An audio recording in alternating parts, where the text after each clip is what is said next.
Mr. Wolcott. Mr. Farnum, the contents of that letter are a deep disappointment. Not a word of any find or promising location. You opened it then. Are you trifling with me? It occurs to me, sir, this conversation were best had elsewhere. But not postponed. Not postponed, Mr. Wolcott, no. We are men, sir. When we disagree, we come to resolution promptly. Where are we going? The gym saloon. It's just over there. Please take your hand off my shoulder. Some ancient Italian maxim fits our situation, whose particulars escape me.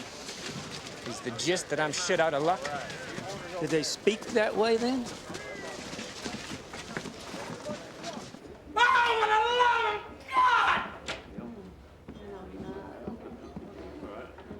Please, won't you sit down? So you would have me take the experience then as a lesson, dearly purchased.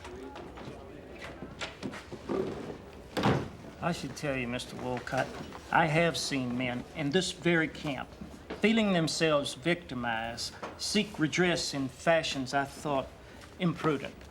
Violently, you mean? Thus, at the lesson, dearly bought as you would have it, is where I would leave this business. In any case, I was an intermediary in this transaction. Ah, then, having been a pupil, it falls to you now to instruct your principal.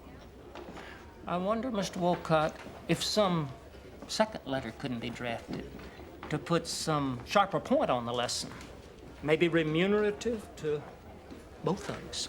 So your idea would be that we fuck Mr. Hurst twice.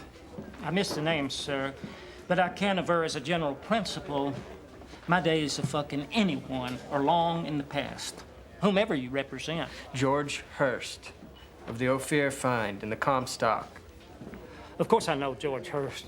Oh, you know him personally? I do not know him personally. Oh. But of course I know of George Hurst and his reputation and accomplishments and wealth and his power and reputation. And I would say as well, most importantly, I have nothing to teach that man. George Hurst need learn no lesson from me, nor would I permit him entrance into a lesson, either inadvertently or by accident. I wouldn't subsequently and immediately cancel him back out of, or his agent, or intermediary. Mr. Hurst doesn't renege on contracts. Then what am I to do? What am I to do, Mr. Wolcott? But to admit a terrible and tragic miscalculation, Kate myself, and beg mercy and understanding and forgiveness, and to aver if you would contemplate any separate or side transaction or understanding. Remove your hand from my forearm. Do not touch me again.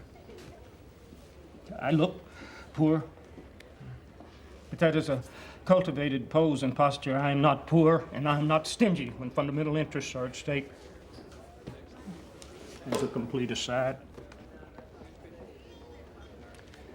There is a service you could do, Mr. Hurst, that would set off exactly against the funds he might otherwise believe you fleeced him of. Anything, sir. This service would enlist you and one or two others, circulating certain rumors about the future of the camp. In particular, about the validity of the present titles to the claims. Done. Consider me enlisted. Consider the validity called into question.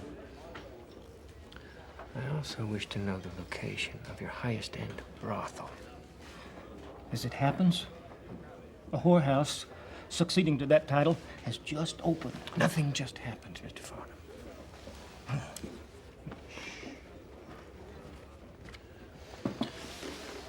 Do you think this hat makes my head look big?